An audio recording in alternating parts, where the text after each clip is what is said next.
자, 먼저 제주항공 여객기 참사부터 볼 텐데 희생자와 유족들에게는 아마 새해가 밝았다는 게 실감이 나지 않을지도 모르겠습니다. 그래서 이 사고 원인 규명이 조속히 또 철저히 이뤄져야 하겠습니다. 무안국제공항 나가 있는 취재기자 연결해서 분위기부터 살펴보도록 하겠습니다. 자, 백길종 기자, 자, 유족들이 현장에서 약식으로 차례를 지냈다고요? 네, 가족들과 이별한 채 새해 첫날을 맞이한 유족들은 다 함께 사고 현장을 찾았습니다. 현장에는 준비해간 수박, 포도, 사과 그리고 떡국 등으로 간단한 차례상이 차려졌습니다. 유족들은 차례상 앞에서 큰 절을 올리고 국화꽃을 올려놓았고요. 슬픔을 주체하지 못하고 오열하는 분들, 손을 흔들며 인사를 하는 분들도 많았습니다.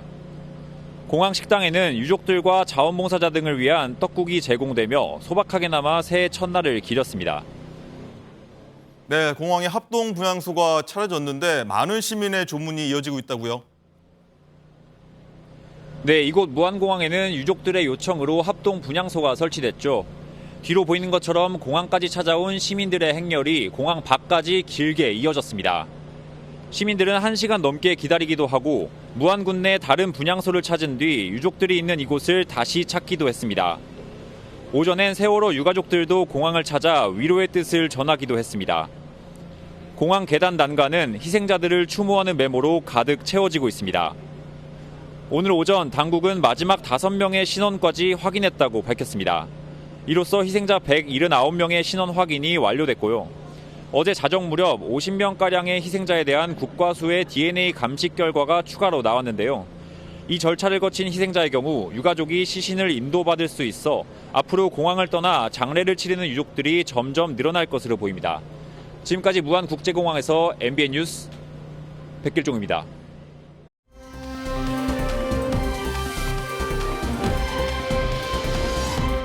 네, 그럼 사고 원인 하나씩 짚어보도록 하겠습니다. 자, 이 큰 화재 직접적인 원인이 된 콘크리트 둔덕이 어제부터 굉장히 문제가 되고 있다 지적이 나오고 있는데 먼저 이 사고 규정을 단연간 조정했던 이 고승희 교수님 모셨는데 교수님 이 콘크리트 둔덕이 일단은 규정과 지침에 위반해서 설치된 것으로 보인다 이런 얘기가 많이 나오고 있고 안전구역 밖에 있어야 될 이 둔덕이 구역 내에 지어진 거 아니냐 이런 지적이 나오고 있는데 여기는 옳은 지적이라고 보십니까?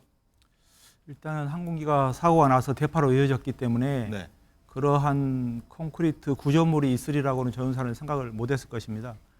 그렇기 때문에 그러한 구조물이 없고 그 활주로를 지나가더라도 안전지대를 치고 담장을 넘어서라도 그 항공기는 서고 비상탄출로 이어질 걸로 예상을 하고 조종사는 그런 조작을 했을 텐데 그 정지하지 못하고 그 중간에 정지하기 전에 그런 콘크리트 구조물에 의해서 파손이 되고 또 화염까지 연결이 됐기 때문에 그리고 그 충격이 너무 커서 사실은 그 승객들 의자가 통째로 사실은 안전벨트를 맸지만 통째로 빠져나가는 그 정도의 많이 튕겨져 나갔다고 하죠. 충격이 있었기 때문에 사실은 문제가 있다라고 생각을 하고 안타깝게 생각하고 있습니다. 네. 해외 전문가들 보면 이 특이한 공항 설계를 좀 많이 보긴 했지만 이런 무안 공항이 좀 최악이다 이런 목소리를 냈다고 하는데 해외 공항과 좀 비교하자면 어떻습니까?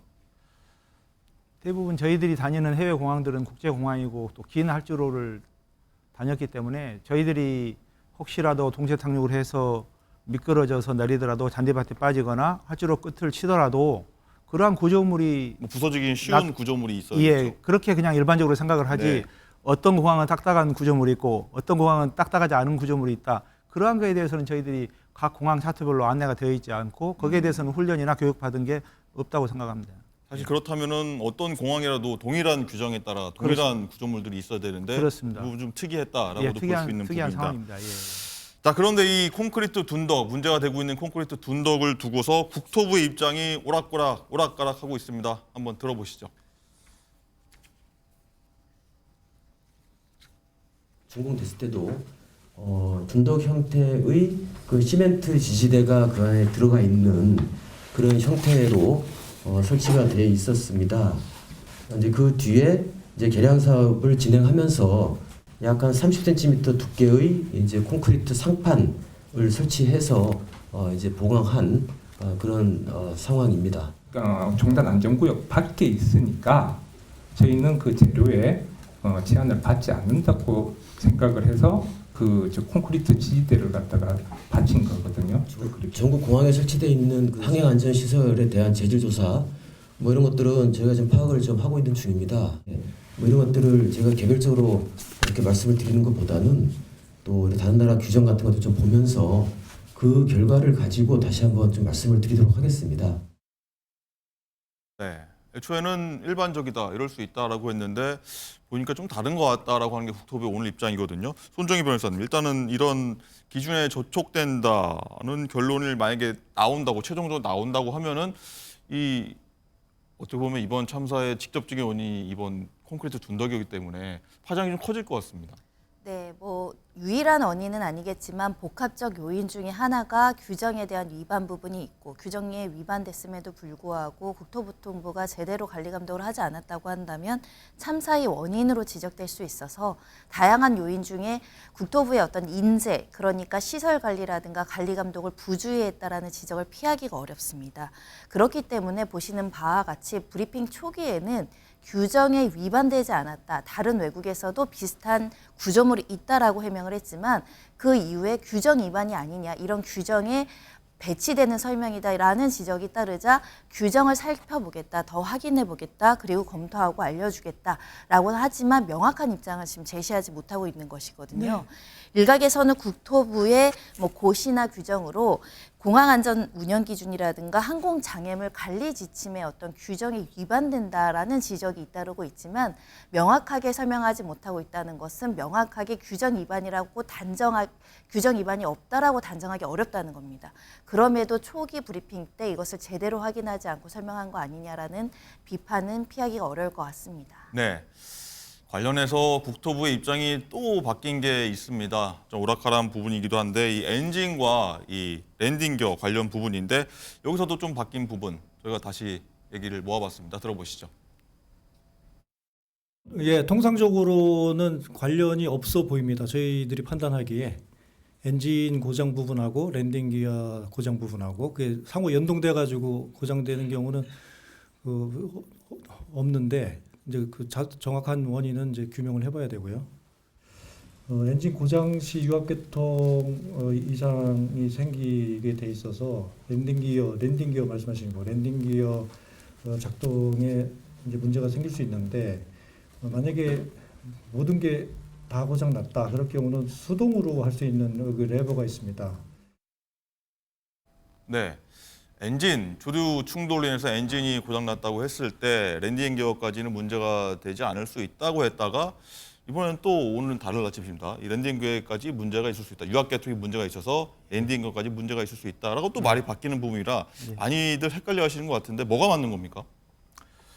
사실은 엔진이 작동이 되었을 때 유압이 작동이 되고 그 유압이 작동이 되어야 그 랜딩 기어 뭉치를 힘이 필요하기 때문에 유압이 필요하고 그 유압으로 랜딩 기어를 밀어줘야 되는 것입니다. 그래서 바퀴가 내려오는 거죠. 그래서 그렇습니다. 사실은 연동되어 있습니다. 네. 예, 그래서 그 유압이 작동되지 않았을 때 중력을 이용해서 떨어뜨리는 또 뭐 최종적으로 예, 수동으로 수동 낼 수 절차가 있다. 또 있기 때문에 사실은 연동이 되어 있다라고 이해를 하셔야 됩니다. 국토부의 그 첫 번째 그럼 설명은 좀 잘못된 것이 맞다라고 일단 보시는 입장이시군요. 아마 첫 번째 설명은 이제 엔진이 고장났기 때문에 랜딩 기어가 기계적으로 연관은 없다라고 그렇게 처음에는 이제 설명한 걸로 이해가 되고 지금은 그렇군요. 사실은 시스템적으로 그 유압이 랜딩 기어를 작동하는 거기 때문에 내부적으로 고장이 나면 사실은 영향이 있다, 내리지 못한다 그런 것으로 이해를 해야 됩니다. 그렇군요. 어쨌든 이 조종사가 긴급 구조 신호 외치기 전에 뭐 메이데이라고 하죠. 여기에 항공사 위치 고도 보내는 항적 신호가 일단 신호가 끊겼다는 내용도 오늘 새로 들어온 내용이거든요. 이 부분은 그렇다면 엔진 고장, 랜딩 기어가 안 됐고 그다음에 이런 정기적인 신호가 다 셧다운이 됐다. 이렇게 이해를 해야 될까요? 신호가 끊겼다는 것이 이제 현재 그런 비행기를 추적하는 그 어플리케이션이 지금 플라이트 레이더나 플라이트 어웨어가 지금 우리가 운영하는 업체들이 있기 때문에 우리가 모니터할 수 있고 그걸 열어보아도 그 58분 이후에 트랙을 지금 보여주지 않기 때문에 아마 그리고 나서 저희는 이제 그 또 관제 구기에도 트랙이 있기 때문에 그걸 좀 기다리고 있었는데 그 신호가 끊겼다라고 하는 건 그 ADS 브라보 트랜스폰더가 발사를 해줘야 되는데 발사를 못 해줬기 때문에 그러면은 그 시그널 기록을 가지고 있지 못하는 것인데 아마도 그러면 전기가 일부러 끄지는 않았을 것이고 네. 전기가 잠시 부작동되었을 것인데 이제 그 굳이 생각을 한다면 엔진이 부작동돼서 전기가 잠시라도 나가면 문제가 있다면 그 조정할 수 있는 필수 계기만 장비만 그 전원을 주고 네. 필요하지 않은 중요하지 않은 장비에는 전원을 강제로 차단하는 그런 회로가 구성이 되어 있습니다. 네. 그래서 구조상 시그널을 차단할 수도 있다는 것입니다. 엔진 충돌, 조류가 일단 엔진에 들어가서 충돌이 예. 빚어진 다음에 예. 모든 전기 신호가 끊어졌을 수는 있다. 그렇습니다. 예. 네. 그 전기가 떨어지는 과정에서 중요하지 않은데 특히 객실에도 일부 전기를 다 차단을 하기 때문에 일부러 끄지 않아도 자동으로 꺼질 수 있도록 지금 그런 회로가 구성이 되어 있는 것으로 지금 이해하고 있습니다. 그렇군요. 예.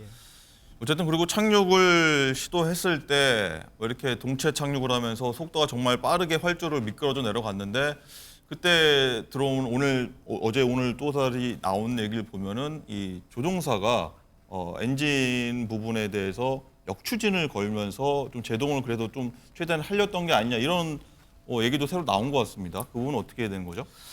지금 첫날하고 둘째 날까지는 저희들이 이제 하늘에서 아래에서 찍은 영상을 집중해서 좀 조명을 네. 했었고 그런데 그 화면도 어느 지점에 찍었는지 어느 상황에 찍었는지 얼마나 카메라에서 그 확대해서 찍었는지를 몰랐기 때문에 네. 위치를 몰라서 사실은 그런 시퀀스 비행 절차하고 연결할 수 없는 상황이었는데 지금 착륙 활주를 하고 있는 모습을 유심히 살펴보니 오른쪽 엔진에 지금 그 카울링이 앞으로 가 있고 그 검은색으로 보이는 그 틈이 네, 열려 지금 있는 보면 것은 엔진 지금 저 화면이 사이에 그 검은색. 리버서가 엔진 리버서 역추진을 스위치 그 레버를 작동을 했을 때 네.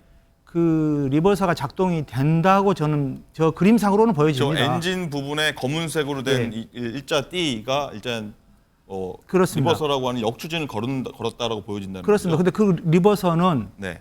그 엔진이 살아 있고 전기도 있어야 되고 유압이 있어야 그 힘으로 밀어주는 거기 때문에 그럼 유압이 그 순간에는 또 들어왔다. 얼마나 전기 있는지는 신호가 모르지만 들어왔다. 있었을 것이다라고 저는 생각을 하는데 그게 그러나 그 착륙 과정이나 다른 그 조류 충돌 과정에서 기계적으로 충돌을 해서 그 잠군 장치를 풀어서 열려 있을 수도 있다라고 생각을 하기 때문에 이제 양 방향으로 다양한 각도로 지금 현재 저희도 그 기다리고 있는 상황입니다. 네. 어쨌든 조류 충돌로 인해서 뭐 엔진 그리고 랜딩 기어 전기 신호까지 일단은 일시적으로 끊겼을 수도 있고 그러나 다시 이제 착륙했을 때는 역추진 장치가 엔진에 걸린 걸로 봐서는 다시 전기 신호가 들어왔을 수는 있다라고 일단은 추정을 해볼 수 있는 부분이군요. 그렇습니다. 그게 서로 지금 대치되는 상황이기 때문에 그 공중에서는 1차 그 고라운드를 하는 순간에 뭔가 문제가 발견돼서 계속 올라가지 못하고 추력을 줄였을 것이고 네. 상황이 급박해지는 것을 판단했기 때문에 조종사 입장에서는 심적으로 압박감을 가지기 때문에 네. 또 사실은 날씨가 나빴으면 모르지만 날씨가 좋아서 활주로가 보였기 때문에 또 자신 있게 반대 방향으로 그 선회를 해서 그 내린 상황이 되었는데 그런 급박한 상황이었기 때문에 그 랜딩 기어 다운의 시도 정상으로 다운했다든지 비상으로 다운했다든지 또 사실은 그 기장 머리 바로 위에 있는 그 전기 스위치가 하나 있는데 그 토글 네. 스위치 그 한 30초 이상 누르면 바로 플랩이 또 비상 전기로 작동이 되거든요. 기본적으로 네. 유압으로 작동이 되지만 뭐 날개 부분에 그러면 어떤 이제 브레이크 장치. 예, 그렇죠. 부기당한테 요청을 네. 해서 플랩을 내리라고 할 수 있는데 중요한 것은 지금 우리가 할 수 있다라고 가정을 하지만 중요한 것은 그 순간에는 기장은 긴급한 상황이었고 급박한 상황이었고 절박한 상황이었고 시간을 다투고 있는 상황이었다. 네. 그리고 혹시라도 엔진이 계속 추력이 손실되고 있었으면 지금 제작사에서는 엔진 두 개의 엔진이 작동 안 될 때 부작동이 될 때 그 유압은 바로 꺼지지만 남아 있는 그 유압으로 30분 정도가 비행 컨트롤이 가능하다고 제시를 했지만 사실은 운영을 해보면은 10분, 15분 시뮬레이터에서 우리가 테스트 해봐도 10분, 네. 15분이면 바로 컨트롤이 굳어지기 때문에 기장 입장에서는 가능한 한 빨리 선회를 해서 활주로 연장선에 갖다 놓으려고 사투를 했을 것이다라고 생각을 하고 있습니다. 알겠습니다. 자, 해당 여객기를 단연간 조정했던 조종사, 기장 출신으로서 자세한 말씀 해주시고 계신데 하나만 더 여쭤보자면 일단 오늘 블랙박스의 음성 예, 기록 장치를 예, 일단 해독을 시작했다, 예, 변환을 시작했다고 하는데 그러면 지금 저희가 이 부분 많이 추정을 하고 있는데 예. 이 기 내에서 기장, 부기장, 그리고 네. 관제탑이 오갔던 대화 내용들이 다 복원된다는 내용 아니겠습니까? 그렇다면 많은 부분이 이 의혹들이 해소가 되겠네요. 그렇습니다. 그렇습니다. 지금 항공사의 대부분의 항공사의 절차, 제작사의 절차들은 우리가 기아를 내리거나 파워를 넣거나 플랩을 작동하거나 어떠한 조작이나 스위치를 헤딩 고도 속도를 세팅할 때도 모든 것을 콜 아웃을 하도록 되어 있습니다. 네. 절차상 필수적으로. 그럼 그 콜 아웃을 할 때 하나하나 모든 얘기를 것이 한다. 녹음이 되고 예. 또 상호 협동이 얼마나 되었는지 또 좀 관제 교신하는 내용도 지금 기록이 분명히 있을 거기 때문에 그 내용들하고 같이 모든 관계자들은 조합을 하나씩 예. 작동을 할 때 다 입으로 신호를 내고 하기 때문에 다 음성 저장이 된다. 그렇습니다. 저장이 되고 하다못해 말을 하든 안 하든 라디오 키를 언제 잡았는지 언제 놓았는지까지 다 기록이 나오기 네. 때문에 그런 기록들을 서로 조합해 보면 원인이 규명이 될 것으로 그렇게 이해하고 있습니다. 알겠습니다. 자, 아까 저희 취재 기자가 전한 대로 이 참사 희생자 179명의 신원이 모두 확인됐다라고 전해졌는데, 자, 그렇다면 손 변호사님, 일단은 장례 절차는 곧바로 좀 시작이 되는 겁니까? 네, 일부 지금 피해자 같은 경우는 장례 절차가 시작이 됐다라고 알려지고 있습니다. 현재 유족들에게 시신이 인도가 된 분은 11명으로 알려지고 있고요. 그중에 강주로 옮겨진 사망자 같은 경우는 발인이 2일이니까 현재 네. 일부 피해자 사망자 같은 경우에는 장례 절차가 시작되고 있고 모두 이제 신원 확인이 되고 이에 따라서 이제 유가족들에게 시신이 인도되는 절차들을 거치기 때문에 곧 아마 대부분의 사람들이 장례식을 시작하지 않을까라는 생각이 드는데요. 다만 개별 장례식을 치를지 합동 장례식을 치를지 합동 장례식은 어떤 절차에 따라서 어디에서 어떻게 할지를 이제 논의를 해야 되기 때문에 개별 장례식을 하시는 분 이외에 합동 장례식 일정은 아직은 좀 미정인 상태로 보입니다. 이에 따라서 다수의 인원들이 이제 장례식을 치러야 되는 만큼 일단 당국에서는 전국 동원령을 통해서 소속 구급차를 이제 대기해서 이제 인도 절차에 부족함이 없도록 하겠다라고 이제 이야기하고 있는 것이고요.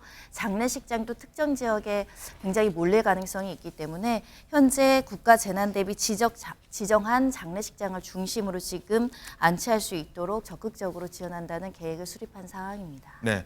그리고 제주항공이 유가족에 대한 지원과 이제 보상 작업에도 속도를 내고 있는데 제주항공 1조 이상 되는 책임 한도 보험이 가입돼 있더라고요. 그렇습니다. 1조 5천억 원 상당히 가족들에게 모두 이제 유가족들에게 보상금으로 나간다는 취지는 아니고요. 네. 이 보험 한도 내에서 일부 이제 가족들에게 지급될 수 있는 보험금이 이제 산정이 돼야 되는데 일부만 된다. 그렇습니다. 왜냐하면 그 비행기에 대한 자체 보험도 들어가 있고 승무원에 대한 보험도 있고 여러 가지를 이제 보험을 하는 부분이기 때문에 최대 보상 범위가 1조 5천억 상당이라는 것이고요. 네. 보통에 이렇게 이제 항공 사망자 관련한 보상금을 책정하는 것은 그 국적과 그 사람의 소득과 연령을 이제 참고해서 산정하도록 되어 있습니다. 다만 몬트리올 협약과 관련해서 회원국이 사는 2억 5천에서 3억 정도 최대치로 이제 산정하고 있고 과거에도 이렇게 지급된 선례가 있기 때문에 이 인당 한 2억 5천에서 3억 정도는 이제 항공보험으로 이제 받을 수 있을 개연성이 높은 상황이고요. 항공보험 이외에도 여행자 보험을 각각 들었을 것이고 특히 이제 보험사 그러니까 여행사가 단체로 운영했던 그 여행 프로그램이기 때문에 여행자 보험을 통해서 일부 또 보험을 받을 수 있는 방법, 또 개인 보험을 받을 수 있는 방법, 지자체별로 시민재해보험이 있기 때문에 각각의 보험 절차들이 안내될 것으로 보입니다. 네. 정성 어린, 진심 어린 위로 그리고 적절하고 최대한의 지원까지 보상까지 마련돼야겠다 이런 생각이 듭니다.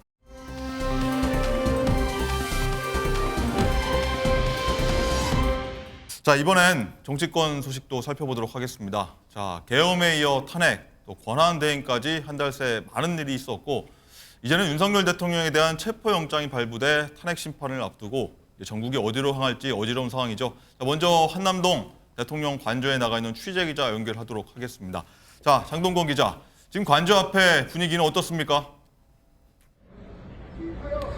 네, 저희 취재진이 오늘 오전부터 이곳 관저 앞에서 상황을 지켜봤는데요.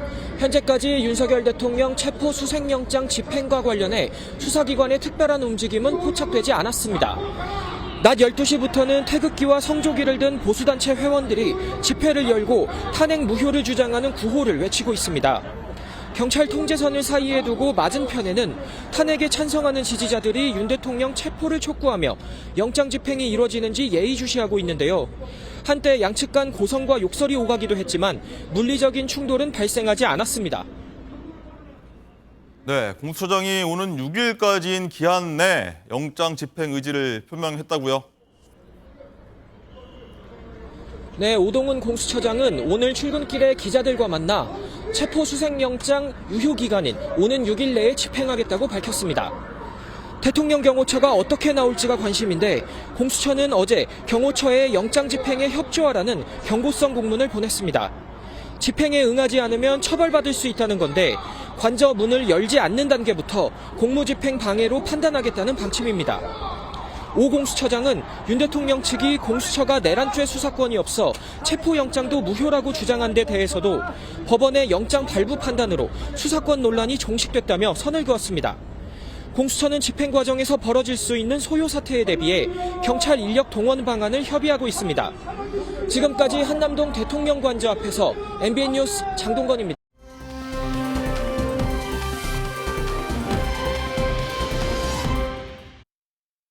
체포영장, 그다음에 수색영장에 대해서 원칙에 따라서 권한을 행사할 예정입니다. 공조수사본부 차원에서 협의를 하고 있고 지금 기한 내에 저희들 집행할 것입니다.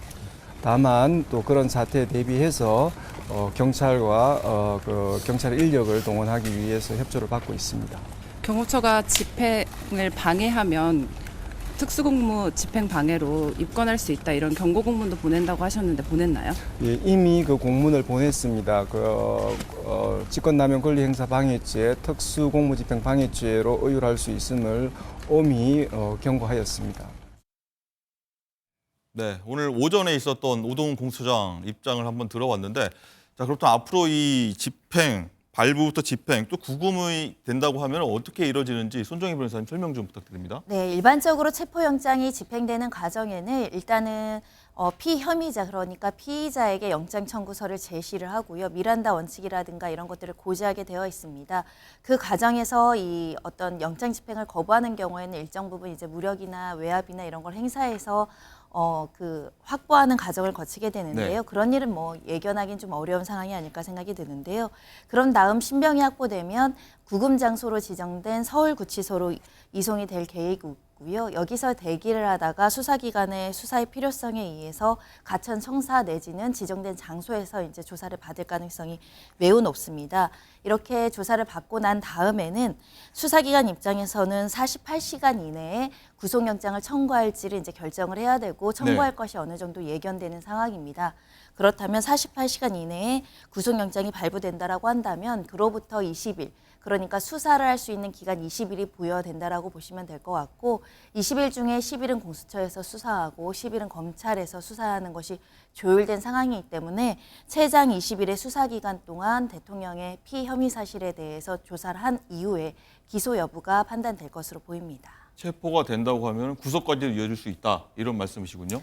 그러니까 지금 체포는 신병 확보를 위해서 수사에 나와라라는 취지이지만 우리가 주요 계엄 지휘군 3명에 대한 구속과 구속영장 발부의 사례를 봤을 때는 이 범죄의 중대성이나 이 증거인멸 가능성 때문에 구속영장이 필요하다라는 수사기관의 판단이 따를 것으로 예상되는 상황입니다. 알겠습니다. 앞으로 어떻게 전개될지 한번 상황을 좀 봐야 될 것 같고, 일단 두 분께 한번 여쭤보겠습니다. 일단 체포영장 발부가 이틀째고 오늘이 또 휴일이고 언제 집행이 이루어질지가 사실 많은 분들이 좀 관심이 있는 부분인데, 먼저 이준우 의원님은 어떻게 보십니까? 뭐 오늘 현재까지 아직 그런 움직임이 없어 보이고 또 오늘 1월 1일이 아닙니까? 내일은 또 평일이 돌아가는데 언제쯤 집행이 되리라 보십니까? 만약에 한다 그러면 뭐 주말쯤 예상할 수 있겠죠. 오는 주말이요? 그렇죠. 오는 주말이니까 토요일과 일요일 이렇게 예상할 수 네. 있을 것 같습니다. 그런데요, 지금 현재 공수처에서는 영장 집행에 대해서 굉장히 자신감을 나타내는데 그 근거가 뭐냐면 서부지법에서 형소법 110조와 111조가 제외된다고 했습니다. 그래서 즉 그 형소법에 따라서 군사 시설과 이제 사무 비밀이 보장된 공간에서는 영장을 집행할 수 없게 되어 있는 법이 지금 있습니다. 근데 그 법에 대해서 효력이 없다라고 이제 영장에 적시했다 그러거든요. 근데 이건 굉장히 잘못됐다고 좀 생각합니다. 왜냐면요, 법의 효력에 대해서는요, 재판장 한 명이 판단하거나 결정할 수가 없습니다. 이거에 대해서 만약에 이의가 있다 그러면 위헌 소송을 걸어서 판단을 받아야 할 내용이고, 네. 법적으로 미비하다 그러면 입법을 통해서 해결해야 될 문제인 건데, 이걸 판사 한 명 개인이 결단을 내려가지고 내가 영장 청구했으니까 기존에 있는 형사법인 제외야라고 적었다고 해서 그게 마치 효력이 있는 것처럼 하는 거는 나중에 굉장히 큰 문제가 있을 수 있습니다. 그래서 공수처가 지금 이거를 근거로 해가지고 지금 그 체포영장 집행할 때 방해하면은 이제 특수 업무 방해 네. 이런 것도 얘기하는데 그게 효력 자체가 없을 수가 있습니다. 지금 그 논란이 있기 때문에 만약에 지금 제가 보기에는 경호처보다는 시민들을 먼저 뚫고 들어간 게 먼저 우선 같아 보이거든요. 시민들의 옛날 같은 경우는 하나갑 전 민주당 대표였죠. 네. 그분 같은 경우가 이제 10억 정도 불법 정치자금 수수했다고 체포영장 집행하려고 했지만 200명 정도 되는 지지자한테 둘러싸였기 때문에 결국은 집행 못하고 불구속 기소를 한 사례가 있습니다. 지금 앞에 보면 화면 나가고 있습니다. 관장 앞에 수천 명이 있습니다. 그렇죠. 현재는. 지금 저 수천 명인지 수만 명인지 모르겠지만 네. 저는 수만 명, 그러니까 200명 정도 지지자에 둘러싸였다고 체포영장 집행 못한 적이 있는데 저는 수만 명이 둘러싸인 저런 곳에서 만약에 강제 집행을 들어갔다 그렇게 해버리면요 부상자가 나올 수 있거든요. 그래서 굉장히 이거는 아마 좀 어려운 상황일 거다. 집행하기 어려운 상황이 될 거다. 그래 봅니다. 집행하기 어려울 것이다라고 네. 보고 계시고, 자, 성치훈 부위원장은 어떻게 보십니까? 언제 집행이 이루어질지 또 이 얘기 하셨습니다. 형사소송법 제 110조 이 얘기를 또 언급하셨거든요. 같이 한번 말씀 부탁드립니다. 사실 경호상의 이유 때문에 공휴일이나 주말에 이루어질 것이라는 예측들이 있었는데요. 오늘은 이루어지지 않는다면 저도 예상대로는 토요일이나 일요일이 예상이 되는데, 근데 우려스러운 것은 주말이 되면은 지금 수많은 국민들이 지금 나오지 않았습니까? 찬성하는 분들도 나와 있고 반대하는 분들도 나와 있습니다. 네. 이런 상황이기 때문에 주말이면 더 많은 분들이 저렇게 나오지 않을까. 지금 사실 공수처와 경호처의 이 기관 간의 충돌도 문제지만 이 국민들과 기관들 또 국민들과 국민들 사이의 충돌도 발생할 수 있는 상황입니다. 이것이 매우 우려스러운 상황이기 때문에 아마 공수처에서는 이런 충돌을 최소화시킬 수 있는 방안을 좀 고민을 할 것으로 보이는데, 근데 아마 1월 6일 기한이 만료되는 그때까지 저 집회는 국민들은 계속 나올 거라고 봅니다. 그렇기 때문에 저 충돌은 불가피한 상황이다라고 보여지는데, 저는 그렇기 때문에 대통령께서 사실 12월 3일 날 이 위헌 미법적인 비상계엄으로 인해서 수많은 국민들에게 피해를 줬었는데 지금도 피해를 주고 있다. 사실 내란 중요 임무 종사자들은 다 구속돼서 지금 수사를 받고 있는 상황입니다. 근데 본인만 지금 수사를 끝까지 거부하고 있는 상황인데, 본인이 계속 지금 그 윤석열 대통령 측 변호인이 법치주의, 적법한 절차 이런 것들을 강조하더라고요. 근데 대한민국 사회에서 이 법치국가에서 적법한 절차라 함은 사법부가 판단을 내려주는 겁니다. 그렇기 때문에 공수처가 체포영장을 청구했을 때 그걸 발부해준 법원의 판단이 있으면 그것은 적법한 절차에 따른 것이고요. 그리고 수사에 응하라, 조사에 응하라고 소환하는 것도 역시 사법부가 판단을 해서 지금 윤석열 대통령에게 요구하고 있는 것이기 때문에 어디에 적법한 절차가 아닌 것이 없음에도 불구하고 사실상 지금 목리를 부리고 있는 것으로 보여지기 때문에 지금 아까 저렇게 많은 사람들이 막고 있으면 못 들어갈 수도 있다, 불구속 기소할 수도 있다라고 말씀하셨는데, 아니 지금 그 당시 그 공직선거 그 10억 정도의 그 불법 자금을 한 것과 지금 내란죄 혐의가 같다고 볼 수 없습니다. 그러면은 안에서 저렇게 버티면 끝까지 수사 안 받고 법 앞에 성역이 없는데 대통령은 피해가도 된다는 겁니까? 그렇기 때문에 대통령께서 저는 국민들께 더 피해를 주시지 않으려면은 당당하게 수사를 나가서 받으시는 게 필요하지 않을까, 그런 말씀을 드리고 싶습니다. 네. 형사소송법 110조 등의 적용을 받지 않는다. 그래서 경호처의 거부 논리가 사실상 무력화됐다. 이런 해석을 이준우 의원께서 말씀하셨는데, 자, 손정혜 변호사님, 여기에 대해서 또 있습니다. 직권남용 그리고 특수공무집행 방해죄로 처벌할 수 있는 공문도 일단은 공수처가 보냈다고 하는데, 그렇다면은 이 어떻게 봐야 됩니까? 실제로 집행이 가능하냐? 적법하냐 이런 얘기에 대해서 또 해석이 필요할 것 같습니다. 그러니까 압수수색 영장은 관리자의 승인이 필요하다는 명문의 조항이 있기 때문에 그런 해석의 여지가 있을 수 있지만, 체포영장을 집행하는 데에는 이 관리자의 승낙을 요한다라는 문구가 없습니다. 즉 경호처에서 이것을 거부하거나 허가를 할 수 있는 권한이 없음에도 불구하고 적법한 공무집행을 방해하는 수준에 이른 경우에는 특수공무집행 방해죄가 성립하는 것이 기존의 선례이고 판례이고 명확한 법의 해석이라고 말씀드릴 수 있습니다. 즉 경호처라고 하더라도 경호의 목적은 존중되어야 하나 수사기관의 체포영장의 집행, 더군다나 법원에서 발부한 영장의 집행을 무력으로 방해하거나 위력을 행사해서 이것을 집행하지 못하게 하는 경우에는 공무집행방해, 권리행사 방해죄가 성립할 수 있다는 점을 지적해드리고요. 또 일각에서는 경우구역이기 때문에 이것은 체포영장을 강제로 집행할 수 없다 이런 해석을 하는데 네. 그런 해석은 독단적인 해석입니다. 우리나라에는 치해법권 지역이 없을 뿐만 아니라 관련된 규정 전무합니다. 그렇기 때문에 설사 대통령이라고 하더라도 이 내란죄, 외환죄는 형사소추가 가능하고 수사가 가능하다는 것이 헌법과 형법에 명문화된 규정인 만큼 그렇다고 한다면 수사에 필요한 영장을 발부하는데 경호처가 경호 목적으로 이것을 방해하기는 어렵다. 오히려 그렇게 방해하는 것이 이 수사기관의 업무를 방해하는 것으로 해석이 돼서 현장에서 현행범이면 체포할 수 있고요.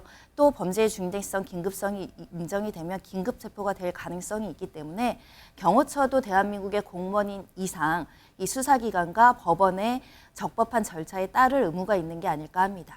일단은 영장 내용만 보면은 체포를 하는 데는 뭐 문제가 없었다라고 일단 봐야 될 것 같고 어쨌든 말씀하신 대로 현장, 대통령 관저 현장에는 정말 극렬 대칭 중입니다. 곳곳에서 몸싸움도 현재 벌어지고 있다고 합니다. 목소리 모아봤습니다. 불법 영장과 집회를 통해서 대통령을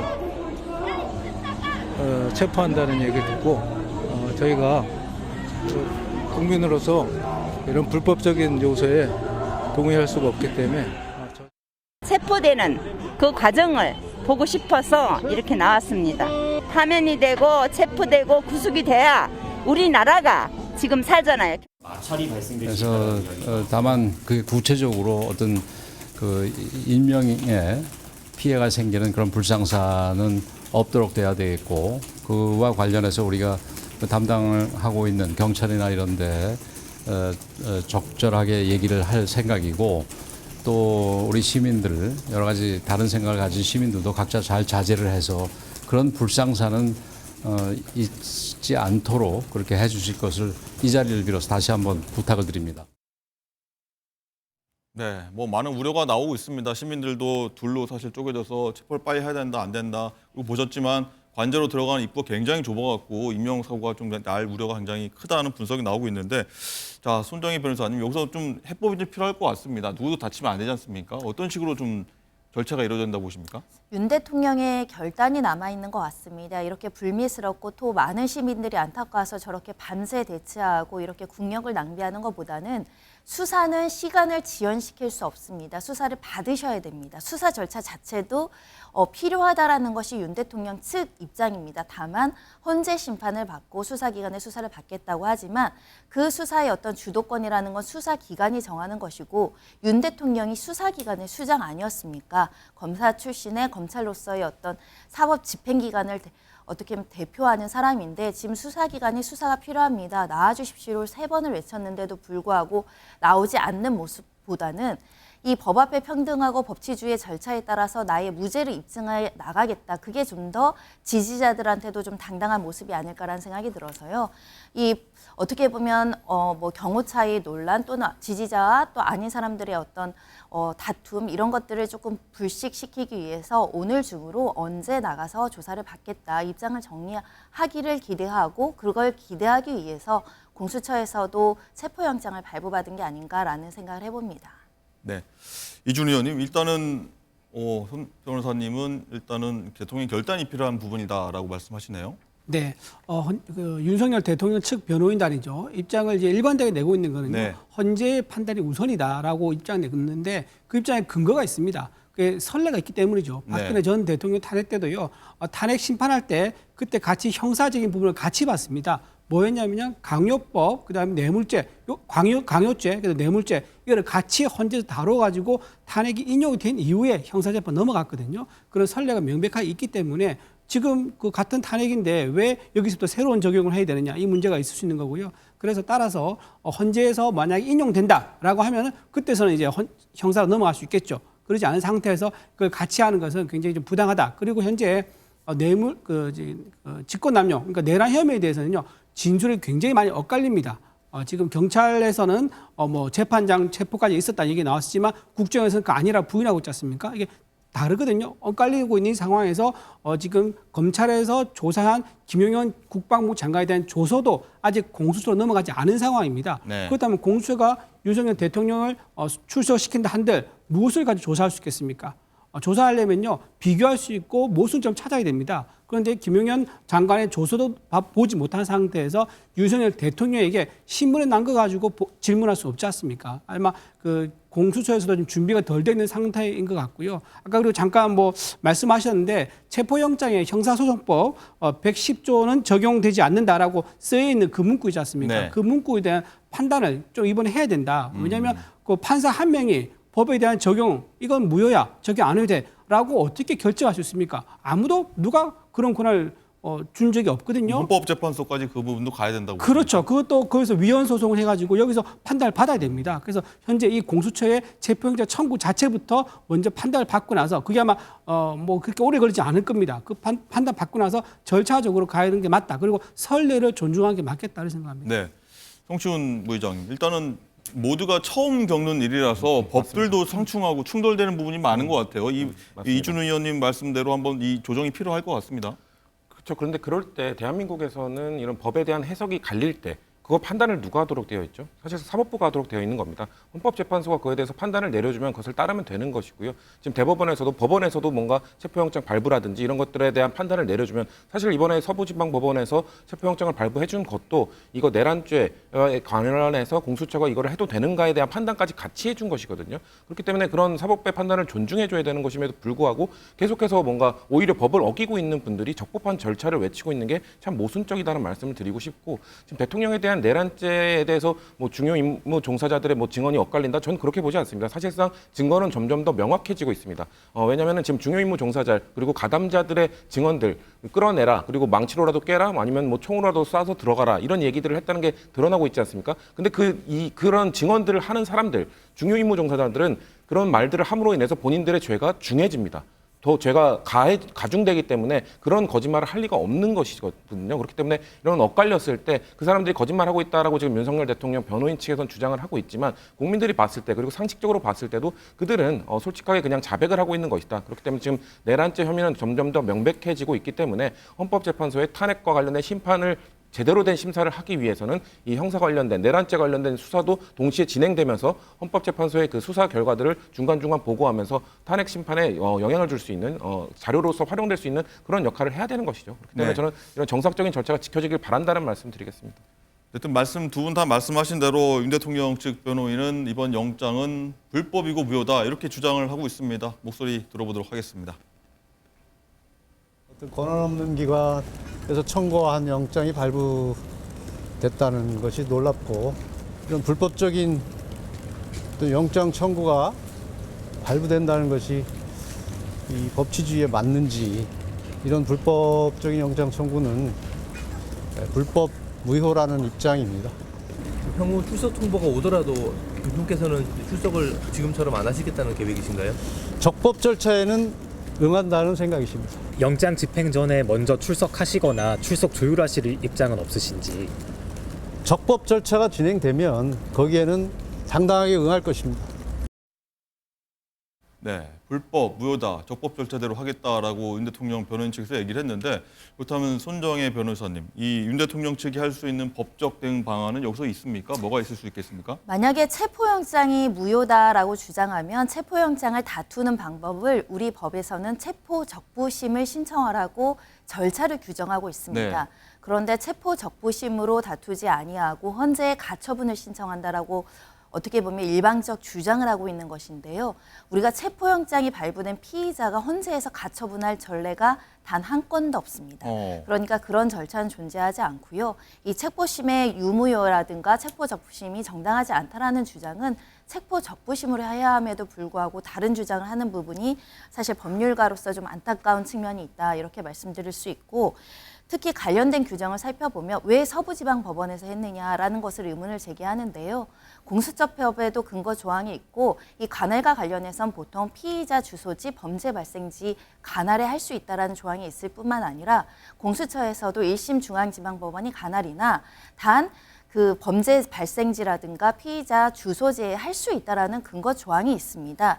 이 조항이 있음에도 불구하고 법원에서 내린 것을 근거 없이 불법이라고 단정하는 건 역시 사법 질서에 대해서 방해하는 행위로 저는 볼 여지가 있다라는 말씀을 드리고요.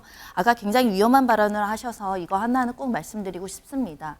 판사 1인도 헌법기관입니다. 우리 모든 국민은 영장 청구에 1인의 판사가 결정하는 체포영장, 구속영장의 심판 결정을 받습니다. 대통령이라고 예외가 아닙니다. 그러면 대통령이라고 한다면 판사 3명이 5명이 체포영장을 발부받을지를 결정하는 근거조항 전혀 없습니다. 만인이 법 앞에 평등하다는 것은 체포영장을 담당하는 재판부도 역시 헌법기관으로서 1인의 의사라도 존중해야 되고 그것에 불복을 하려면 체포적부심, 구속적부심을 하는 것이지 이렇게 판사 1인의 어떤 의견을 그냥 근거 없이 한다고 한다면 누가 어떤 판단을 존중할 수 있으며 사법부가 어떻게 지탱이 되겠습니까?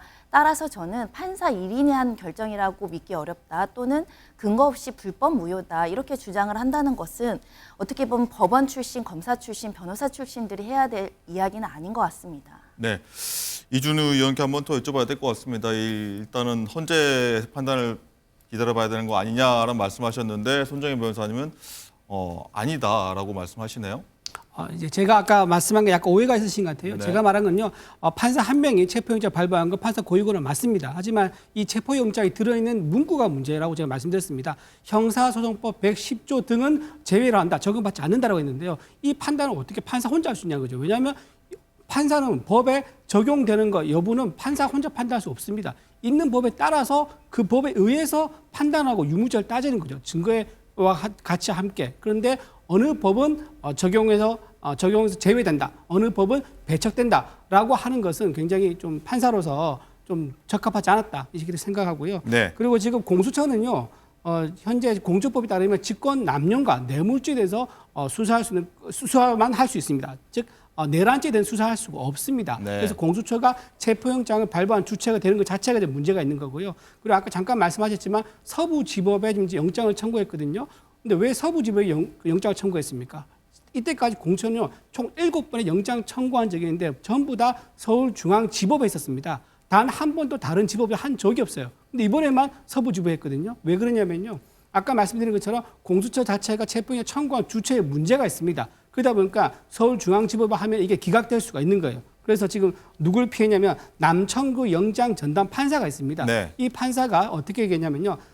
직권 남용을 내란죄와 연결해서 영장 청구하고 판단한 것은 굉장히 부정적 입장을 가지고 있는 판사로 알려져 있습니다. 따라서 공수처는 이 영장 판사에게 체포영장을 청구하면 기각될 가능성을 예측을 했겠죠. 네. 그러다 보니까 다른 방법을 찾다 보니까 서부지법으로 간 겁니다. 그 서부지법 간 거는 근거는 있습니다. 예외적으로 거주지에 있는 곳에서 할 수 있다. 관할지역에 할 수 있다라는 예외가 있는데 지금까지 단 한 번도 그 적용한 적이 없다는 거. 그 말씀을 드리면서 이거는 굉장히 의도적으로 정계선 후보자와 마은혁 후보자가 있는 대법관 재판관으로 임명됐죠. 헌재 재판관이요? 헌재 재판관으로 임명됐죠. 예, 그분들이 있는 곳으로 갔다. 그분들 모두 다 함께 지금 우리 법 연구회 소속이다. 좌파의 어떤 특정 성향이 있는 판사다라고 지금 다 보고 있지 않습니까? 거기에 누가 있냐면 이순영 영장 전담 판사가 있습니다. 이분도 함께 우리 법 연구회 소속입니다. 네. 따라서 이쪽에서 가서 영장 청구를 하면 아마도 영장이 나올 거다라는 그런 예측을 충분히 하고 기대를 하고 일부러 판사를 골라서 판사 쇼핑을 해가지고 서부지법에 영장 청구를 했다. 따라서 이거 영장 청구에 대해서는 굉장히 정치적 함의가 있어 보여서 정당성이 담보하기 어렵다. 그런 입장입니다. 네. 정치훈 부의장님, 일단은 서부지법에 영장 청구를 한 걸 갖고 정치적으로도 의도가 있는 거 아니냐고 말씀하셨습니다. 근데 거기에 위헌위법적인 요소가 있나요? 예외적인 조항에 의해서 할 수 있도록 되어 있는 겁니다. 아까 말씀하신 것처럼 앞에 있었던 7번의 신청 중에 거기에 없었다고 해서 이것이 위법적이라거나 그렇게 볼 수 있는 여지는 전혀 없는 것이거든요. 그렇기 때문에 그리고 그 특정 판사가 어디 뭐 연구회 소속이라고 해서 뭐 진보적 성향을 띠고 있다고 해서 그 사람이 결국 그런 진보적 성향에 침취해서 판결을 내렸을 것이다라고 만약 예측해서 말하는 것은 매우 위험한 발언입니다. 그렇게 치면은 서울중앙지법의 그 영장 판사는 보수적 성향이기 때문에 윤석열 대통령을 돕기 위해서 그 영장을 기각할 수 있는 것 아니냐라는 주장을 하면은 그 판사들의 신뢰도가 어떻게 됩니까? 이런 정치권에서 이 판사의 성향을 두고 이랬기 때문에 이렇게 판단을 내렸을 것이다라고 말을 해버리면 국민들이 그런 사법부에 대한 신뢰를 실추되는 것이거든요. 그렇기 때문에 그런 발언은 매우 조심해야 된다는 말씀을 드리고 싶고, 서울지방법원은 아까 공수처가 직권 남용에 대해서만 수사할 수 있다. 근데 그걸 광범위하게 봐서 내란죄까지 볼 수 있느냐, 이게 지금 쟁점인 건데, 그거에 대한 판단 국민의힘이 내릴 권한도 없고요, 민주당이 내릴 권한도 없고요, 국민들이 결국 내릴 권한은, 그거에 대한 판단을 내릴 권한은 사법부에밖에 있는 겁니다. 사법부가 그런 것까지 다 고려해서 판단을 내려준 것이기 때문에 저희는 존중해야 된다는 말씀드리고 싶습니다. 네. 문재인 정부 시절에 그 김명수 대법원장 시절이 있었습니다. 그때 그 대법원장께서 김미리 부장판사를 이제 지명을 해가지고요, 재판을 맡겼습니다. 조국 재판, 그다음에 윤미향 재판, 최강욱 재판 다 맡겼습니다. 그 재판 어떻게 됐습니까? 4년, 5년 걸렸습니다. 이렇게 재판 지연시켜가지고 굉장히 모든 권한을 다 누리고, 뭐 유죄도 있고 무죄도 있긴 하지만 그런 식으로 불공정하게 운영했기 때문에 이번에는 이제 그 지금 대법원장이 634 원칙 얘기하고 재판의 속도에 대해서 지연이 없다. 정상적인 속도로 지연하라 이렇게 얘기하고 있는 거 아니겠습니까? 그래서 재판의 불균형을, 재판의 불공정을 바로잡기 위해서는 이렇게 특정 성향의 어떤 재판장한테 맡기는 것은 굉장히 부적절하다 생각합니다. 알겠습니다. 자, 다음 얘기도 한번 넘어가도록 하겠습니다. 이 어제 최상목 대통령 권한대행이 헌법재판관 2명을 임명했죠. 그래서 윤 대통령에 대한 탄핵 시기가 이제 빨라질 것 같다, 이런 전망이 나오는데, 또 왜 2명만 임명했느냐, 3명 중에 왜 2명만 임명했느냐, 이런 논란도 나오고 있습니다. 먼저 최대행 목소리부터 듣고 오도록 하겠습니다. 헌법재판관을 임명하기로 결정하였습니다. 다만 여야 합의를 통해 헌법재판관을 임명해온 헌정사의 관행을 강조한 전임 권한대행의 원칙을 존중하고, 그간 진행되어 온 여야 간 임명 논의 과정을 고려하여 여야 간 합의에 접근한 것으로 확인된 정계선, 조한창 후보에 대해서는 오늘 즉시 임명하되, 나머지 한 분은 여야의 합의가 확인되는 대로 임명하겠습니다. 네, 손정희 변호사, 일단은 헌법재판관이 9명 중에 8명이 일단은 채워졌습니다. 1명이 부족하지만요. 그럼 재판 절차, 탄핵 심판 절차는 어떻게 되는 겁니까, 앞으로? 예정된 절차에 변함없이 이제 진행이 될 수 있고, 특히 의결 정소수가 부족하다라는 논란은 어느 정도 해소됐다, 이렇게 말씀드릴 수 있습니다. 헌법재판소법은 7인 이상이 이제 심리를 하고, 그리고 6인 이상이 인용을 하면 이제 인용 결정을 해야 된다, 이렇게 되어 있기 때문에 7인 이상 8명을 채운 상태이고, 또 그중에 6명 이상이 이제 가결을 한다거나, 또는 뭐 6명이 안 돼서 4, 5명만 가결한다고 한다면 또 기각적으로 가기 때문에 지금 주어진 1월 3일 변론 준비기일도 예정 없이 진행될 것으로 보이고요. 변론 준비기일이 몇 차례 진행될지는 예견하기는 어렵지만 통상 2, 3번 진행된다라고 한다면 1월 둘째 주 정도를 가면 변론기일이 어떻게 보면 본격적으로 신속하게 진행될 수 있다라고 말씀드릴 수 있습니다. 알겠습니다. 그렇게 이제 탄핵 심판이 시작될 것 같다는 말씀 해주셨고요. 어쨌든 이 최상목 대행의 여야 1명씩 추천한 임명 재판관을 임명한 걸 두고서 정치권 여야에서 굉장히 많은 해석들이 나오고 있는데, 먼저 이준우 의원께 한번 여쭤봐야 될 것 같습니다. 일단은 고육지책이냐, 이걸 뭐 눈치를 보아서 1명씩 한 거냐, 많은 말들이 나오고 있거든요. 여기 대해서 어떻게 해석하십니까? 저는 이제 최상목 대행께서 잘못된 판단을 했다고 생각합니다. 잘못됐다. 예, 왜냐하면요, 한덕수 대행에 대한 지금 탄핵에 대해서 권한쟁의 심판이 들어갔거든요. 가처분 신청에 대해 곧 들어갔습니다. 이 신청 결과가요, 오래 안 걸립니다. 한 일주일 정도면 나오거든요.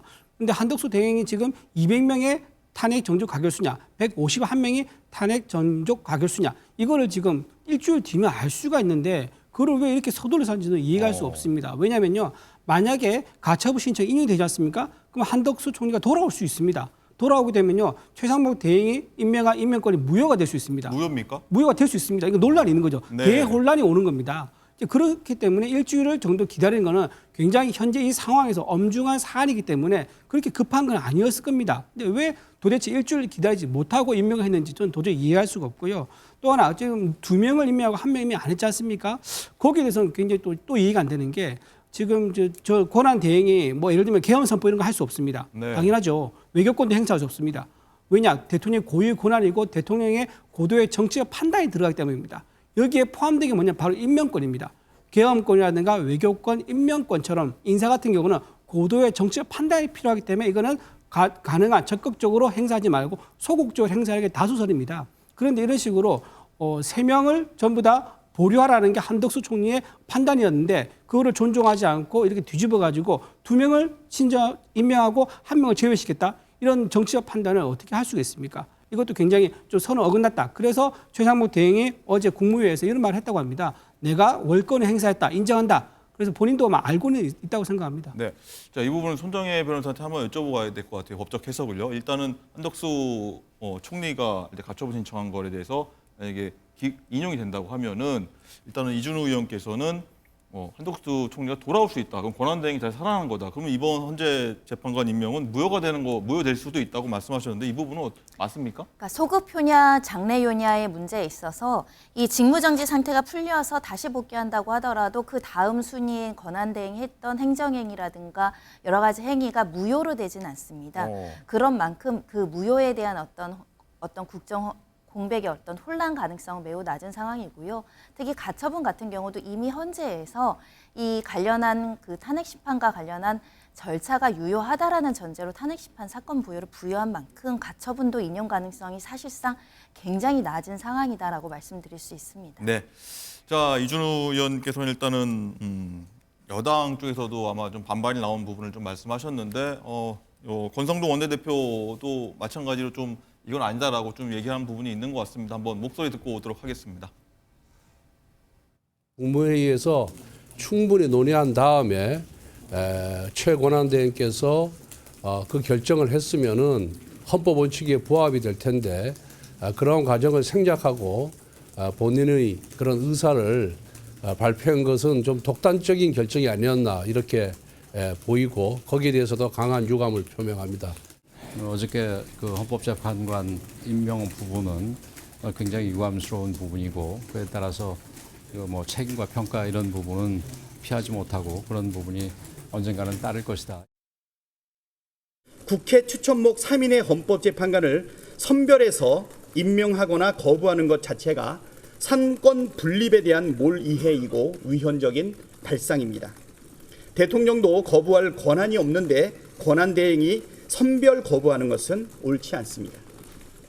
국회 추천은 이미 의결로 완성된 것입니다. 이미 추경호 원내대표 시절에 합의가 되었고 권성동 원내대표도 그 사실을 인정하지 않았었습니까? 지금 와서 이것을 뒤집는다 그래서 있던 합의가 없지 않을 뿐더러 합의는 헌법에 나와 있는 내용도 아닙니다. 합의에 무슨 새로운 합의가 필요하겠습니까? 네, 들으신 것처럼 여도 야도 다 최상목 대행의 결정에 다 반대하는 입장입니다. 여당 같은 경우에는 독단적 결정이다. 탄핵 협박에 굴복한 거다. 야당에선 선별 임명 위헌적이다. 임명한 결제 다 하라. 이런 내용인데 그렇다면 성추훈 부위원장님, 최상목 권한대행은 왜 이런 결정을 한 겁니까? 일단 임명을 해야 되는 상황이기 때문에 저는 마땅한 응당 권한 행사해야 되는 걸 행사했을 뿐이다라는 말씀을 드리고 싶어요. 왜냐하면은 아까 그 대통령의 이런 임명 권한은 적극적 권한이기 때문에 행사하면 안 된다고 말씀하셨지만 소극적 권한에 해당하는 임명권입니다. 왜냐하면은 헌법재판관 9명은 이거 중립성을 지키기 위해서 입법부, 사법부, 행정부가 각 3인씩 추천하도록 되어 있습니다. 행정부의 수장인 대통령이 3인, 사법부의 수장인 대법원장이 3인, 그리고 입법부인 국회에서 추천하는 3인 이렇게 3명씩 추천하게 되었기 때문에 이번 추천한 3명은 국회 추천 몫입니다. 사실상 대통령께서는 서명만 하는 그 정도의 소극적 권한이기 때문에 충분히 행사할 수 있는 부분이다. 그리고 그거에 대한 권한대행이 행사할 수 있는가? 아까도 말씀드린 것처럼 이거에 대한 좀 법적 판단은 결국 사법부가 해주는 건데 헌법재판소에서 권한대행이 행사해도 된다라고 판단을 내려줬습니다. 그렇기 때문에 권한대행이 행사를 했어야 됨에도 불구하고 한덕수 국무총리가 이거를 저는 좀 비겁하게 좀 회피했다라고 보고 있는데 그렇기 때문에 저는 최상목 권한대행이 그건 행사한 거는 정당하다. 다만 3인 중에 제가 아까 말씀드린 것처럼 국회 추천목 3인을 올린 것인데 왜 그 2명은 임명하고 1명은 보류하는지는 그거는 어떠한 대한민국 헌법에 어떤 절차도 그렇게 해도 된다고 나와 있는 게 없습니다. 여야가 합의를 해오라고 말씀하시는데 그 3인 추천 추경호 원내대표 시절에 그 박찬도 원내대표와 함께 합의한 내용입니다. 민주당 추천 2명, 국민의 추천 1명으로 하겠다고 합의한 내용에서 3명으로 합의를 해서 올린 것인데 그거에 대해서 또 추가적으로 어떤 합의를 해오라고 말씀하시는 건지 그것은 부당하다. 그렇기 때문에 저는 이거에 적법한 절차를 따져보게 되면 결국 최상목 권한대행이 나머지 1명도 임명할 수밖에 없을 것이다. 왜냐하면 빨리 1명을 임명해야 되는 것이요. 4월 18일이면 2명의 헌법재판관이 또 퇴임을 하게 됩니다. 네. 그렇게 되면 8인 체제에서 다시 6인 체제로 되는데요. 그러면 6인 체제가 됐을 경우 또다시 이 탄핵소추에 대한 심판을 내려도 되는가? 이거에 대한 논쟁으로 또 흐를 수 있거든요. 그렇기 때문에 완벽한 9인 체제를 만들어주는 것이 혹시나 4월 18일 이후에 판결이 내려질 경우까지 다 대비하는 그런 헌법적 절차를 완비하는 그런 질이 될 것이다라고 저희는 주장하고 있는 것입니다. 네. 자, 이런 가운데 대통령실 참모들이 저런 사의 표명을 했습니다. 여기에 대해서 최상목 권한대행의 이번 결정에 대해서 항의성 아니냐, 반발성 아니냐 이런 의견이 나오고 있는데 어떻게 보십니까? 맞습니까?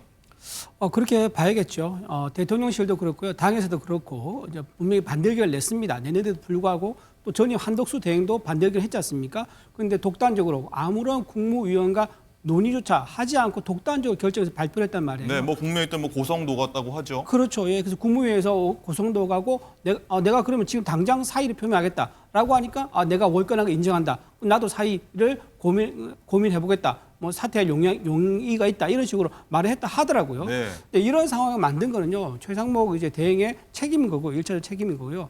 이게 무엇이 문제냐면요. 여야정 협의체를 파탄낸 책임도 있는 거예요.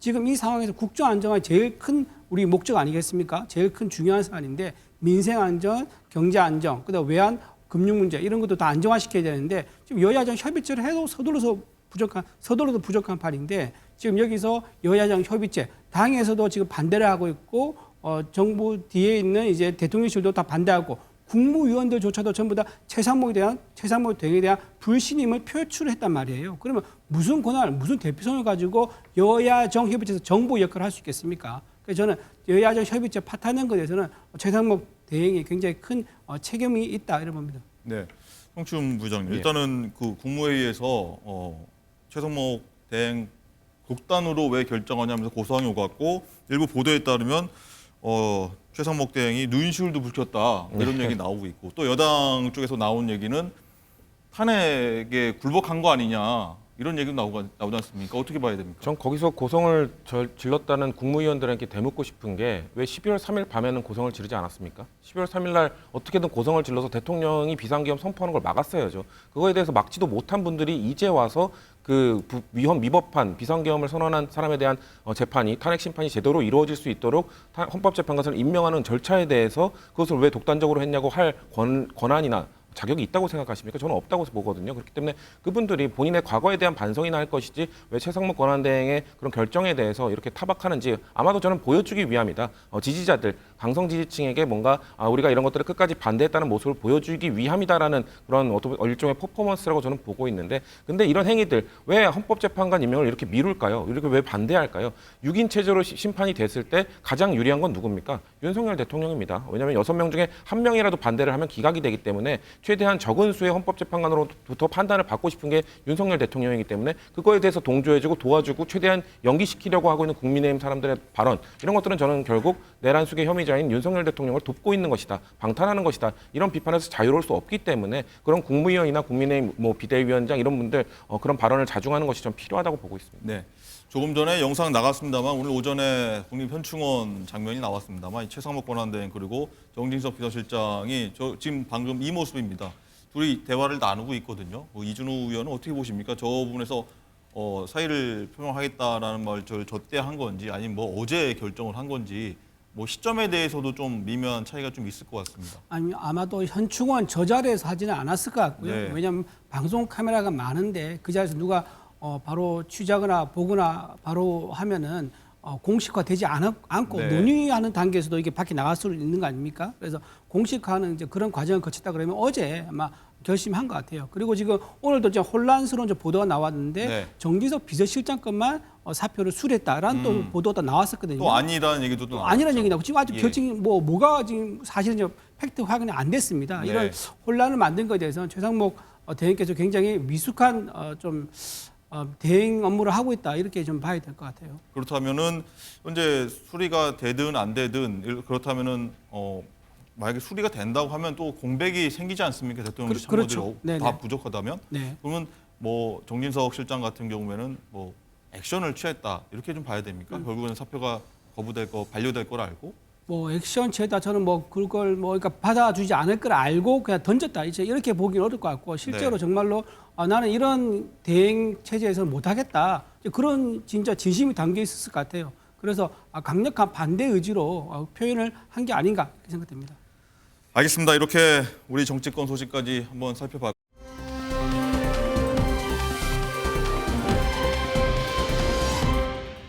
우리 경제 짚어보고 한번 전망까지 해보겠습니다. 일단 정치권 혼란이 더해지면서 거의 모든 국내 경제 지표가 좋지 않아서 먹고 사는데 모두들 많이들 힘겹다고들 하는데 2025년 새해 한국 경제는 어디로 갈까요? 먼저 영상으로 저희가 준비를 했습니다. 비상계엄을 선포합니다.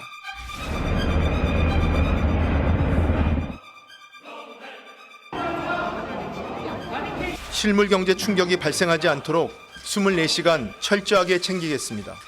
경제와 통상 환경의 불확실성이 커지고 있습니다. 내수 부진으로 인한 서민들의 고통이 적지 않습니다. 한 해 정도 길어져서 정치적 불확실성이 해소되지 않는다면 소비랑 투자가 계속해서 빠지게 될 것 같고요. 1,200원이 하던 위기 대응 레벨이 1,400원으로 올라온 거거든요. 그럼 그 위기 대응 레벨을 뚫고 올라간 거기 때문에 뭐 어쩔 수 없이 빚이라도 내서 보내야 되는 거죠. 하늘에 올라간다고 해서 학교를 안 보낼 수는 없잖아요.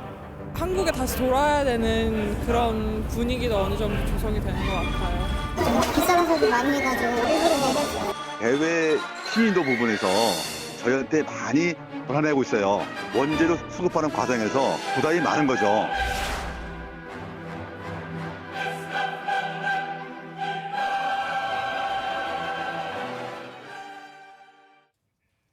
네, 목소리 많이 들으셨겠지만 다 어렵다, 힘겹다, 위기다 이런 얘기가 아마 다 취지로 얘기하는 것 같습니다. 우선 환율 문제부터 저희가 한번 짚어볼 텐데 자, 교수님이 올해 어떻겠습니까? 환율이 작년 말 기준으로 한 1,480원인가요? 거의 뭐 금융위기 이후에 최대치까지 올라갔다고 하는데 올해 환율 어떨까요? 뭐 사실 이제 고환율 기조가 어느 정도 지속될 것이다라고는 예측을 하고 있고요.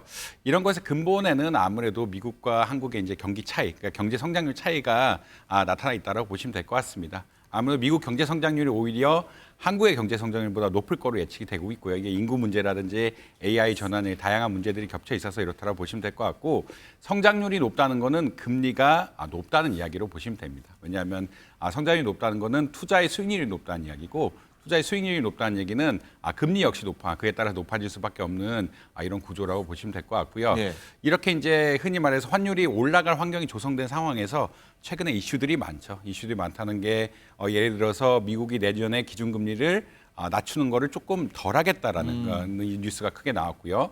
그다음에 관세를 올리겠다라는 또 뉴스들이 나오면서 미국의 인플레이션 안 잡히면은 기준금리가 또 더 올라가지 않을까라는 우려들이 복합적으로 작용하고 있습니다.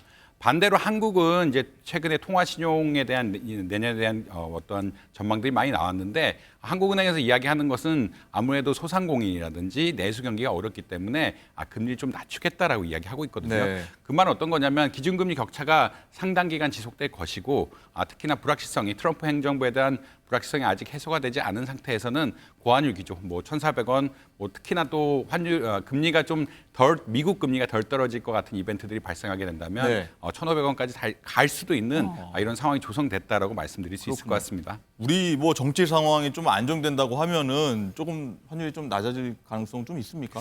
아무래도 이제 우리나라 얘기를 잠깐 안 드렸는데 우리나라 네. 정치적 불확실성 계속 문제가 되는 거 있는 거 사실이고요.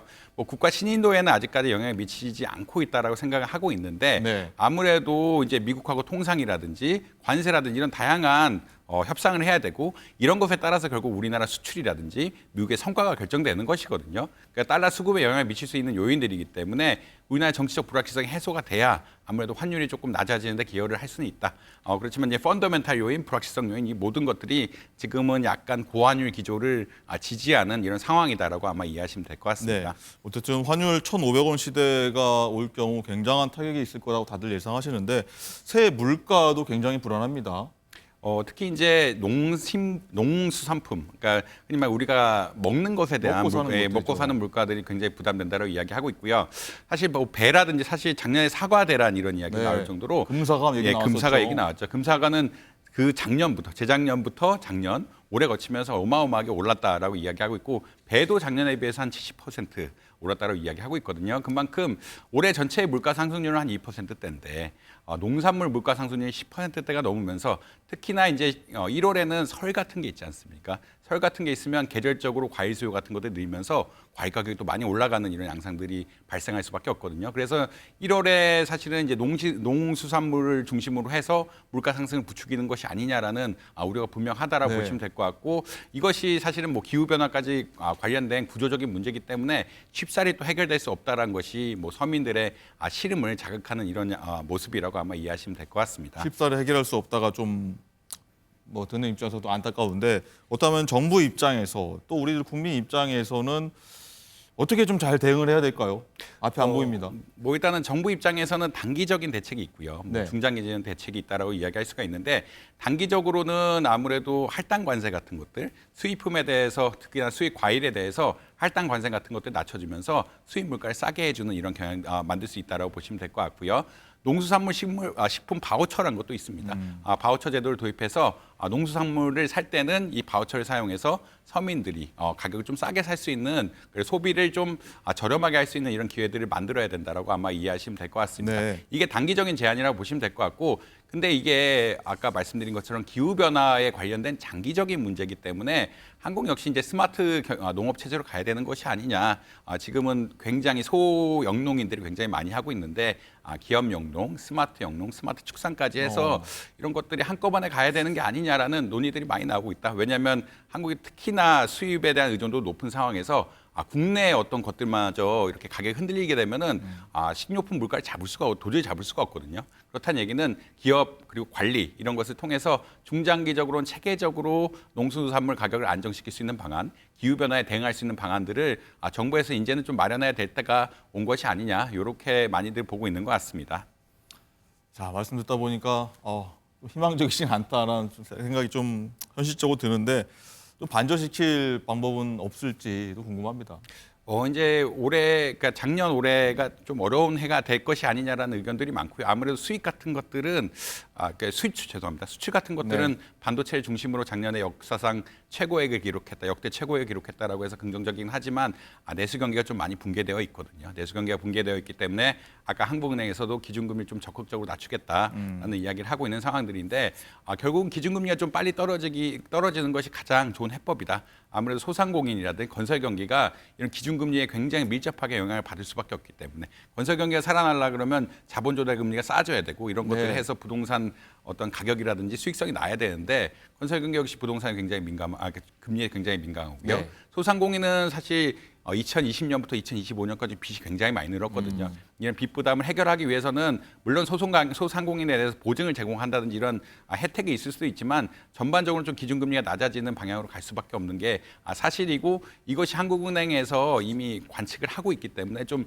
적극적으로 금리를 내려야 된다는 의견을 낼 수밖에 없고 지금 환율이 올라가는 상황이긴 하지만 환율이 사실 올라가게 되면은 기준금리 내리는 것은 좀 부담될 수밖에 없는 상황인데 그럼에도 불구하고 기준금리를 좀 낮춰야 된다는 의견들이 계속 나오는 것은 소상공인, 건설 경기 이걸 살리려 그러면 원천적인 그러니까 근본이 되는 기준금리 낮추지 않고는 좀 쉽지 않은 양상이기 때문에 그렇다. 어느 정도까지 내려야 됩니까? 우리나라 중립금리는 한 2.5% 정도라고 보고 있는 것 같은데 그거보다 좀 낮춰줘야 사실은 어떻게 보면 2번, 3번 기준금리 인하가 더 돼야 2, 3회 연속으로 한 내년 하반기까지 연속으로 내야 된다. 네, 되려야 이제 우리가 평균적으로 생각하는 금리가 낮기 때문에 좀 실질적으로 금리 혜택의 효과를 누릴 수가 있는 게 아니냐 뭐 이렇게들은 보고 있는 것 같습니다. 근데 이제 아무래도 외환 시장에 대한 우려 때문에 환율이 또 오르게 되면은 물가가 또 오르게 되고 물가가 또 오르게 되면 내수가 또 침체되는 이런 경향들이 있기 때문에 이것을 적절하게 밸런스를 맞춰가면서 할 수밖에 없는 이런 상황이다라고 아마 이해하시면 될 것 같습니다. 자, 이러지도 저러지도 못하는 상황이라 경제 당국자들도 굉장히 좀 고심해 있을 것 같다는 생각이 들고요. 또 많은 분들이 아마 지금 이런 방송 보신 분 중에서는 가장 체감되는 부분이 아마 주식에 많이 투자를 하실 것 같은데 지금 작년 말 장이 마감된 상황을 보면은 거의 주식 자체가 굉장히 침체돼 있고 거의 2년 전으로 돌아갔다 이런 얘기도 많이 하지 않습니까? 이 부분도 살아나기는 좀 쉽지 않을 것 같다는 게 현재 말씀 들어보니까 좀 추측일 것 같아요. 아무래도 이제 작년에 가장 문제가 됐던 건 삼성전자 주가라고 네. 이야기할 수가 있겠고요. 삼성전자 주가가 8만 원까지 갔다가 이제 5만 원대로 급락을 하면서 그러니까 삼성전자 주식이 흔히 말하는 우리 코스피 시장이 한 20% 정도를 차지하고 있고 네. 그렇게 대형주가 이제 주가 하락을 주도하면서 시장의 큰 불확실성 그리고 시장의 어떤 투자 심리를 굉장히 위축시켰다라고 아마 보시면 될 것 같습니다. 아무래도 중요한 거는 내년에는 올해죠, 죄송합니다. 올해는 이제 외국인 투자자들을 어떻게 다시 불러들여서 주식을 부양시킬 수 있을 것인가에 대한 고민을 해야 되는 시점이라고 보시면 될 것 같고요. 아무래도 공매도 같은 것들 지금 금지가 되어 있는데 공매도 금지 같은 것들을 다시 해제하면서 외국인 투자자들 투자하기 좋은 환경들을 일단 만들어야 되는 것이 급선무다라고 아마 보시면 될 것 같습니다. 이와 더불어서 삼성전자라든지 SK 하이닉스라든지 계속 AI 전환에 적응할 수 있도록 기업들이 혁신을 계속 해주면 그나마 좀 환경적으로 아무래도 작년보다는 좀 금리가 낮을 거기 때문에 그나마 조금 주가가 올라갈 수 있는 환경이 조성될 수도 있지 않을까 이렇게 개인적으로 생각을 하고 있습니다. 바라보겠습니다. 자, 그리고 올해 보면은 새해 좀 많이 좀 달라지는 경제 분야에서 좀 달라지는 부분도 몇 가지 있다고 하는데 한번 짚어주시죠. 아무래도 이제 가족 친화에 대한 이야기들이 계속 나오고 있죠. 가족 친화에 대한 이야기들이 나오고 있는데 그리고 가족 친화라는 것은 사실 국민들의 생활과 굉장히 밀접한 관련들이 있다라고 보시면 될 것 같고요. 그래서 이제 첫 번째 가장 눈에 띄는 것은 최저임금이 10,000원을 넘어갔다. 1만 30원을 넘어 1만 30원이라고 해서 이제 10,000원을 넘어간 상황이 되면서 화면에 보이는군요. 예, 1030원이 됐다라고 해서 이제 최저임금 1만 원 시대가 되고 한 월급으로 따지면 한 209만 원 정도 된다라고 그렇군요. 이야기를 하고 있습니다. 그만큼 기초적인 소득에 대한 그 일을 열심히 하는 사람들이 받아갈 수 있는 소득들은 좀 늘어갈 수 있는 구조가 되었다라고 보시면 될 것 같고요. 군인 월급 역시 이제 군인들이 노력하는 것들 그리고 이것들을 가지고 청년들이 다시 사회생활하거나 창업을 하거나 도움을 될 수 있게끔 월급 역시 뭐 150만 그러니까 병장 뭐 125만 원에서 150만 원까지 올리게 되는 이런 상황들이 나게 되었다라고 보시면 될 것 같아요. 그때는 월 한 10만 원 받았던 것 같은데 많이 올랐군요. 많이 오른 최근에 이제 많이 올리면서 군인의 시간을 나라에 공헌하는 만큼 좀 보상을 해줘야 된다는 논리들이 굉장히 많이 나오고 있다고 보시면 될 것 같고요. 그 다음에 이제 세액공제 같은 것들도 신혼부부 세액공제 같은 것들이 좀 나오고 있다. 그래서 결혼하게 되면은 100만 원 세액공제 같은 것도 나오고 있고 육아휴직급여 같은 것도 150만 원에서 250만 원 높이면서 이제 결국은 가족 생활에 대한 이야기들이 계속 결혼을 시키고 가족 생활을 하고 그다음에 출산 지원 같은 것도 과세를 더 이상 안 하겠다라고 이야기하고 있거든요. 이런 것을 따라서 아까 말씀드린 소득 기본을 올리며 가족 생활 같은 것들을 도와주는 이런 많은 정책들이 개시될 것이다라고 보시면 될 것 같습니다. 알겠습니다. 경제 분야 오늘 잘 들었고요. 자, 밤이 어두울수록 별은 더욱 빛난다 이렇게 하지 않습니까? 세상의 주인공 여러분 올 한 해 모두 힘내시길 바라겠습니다.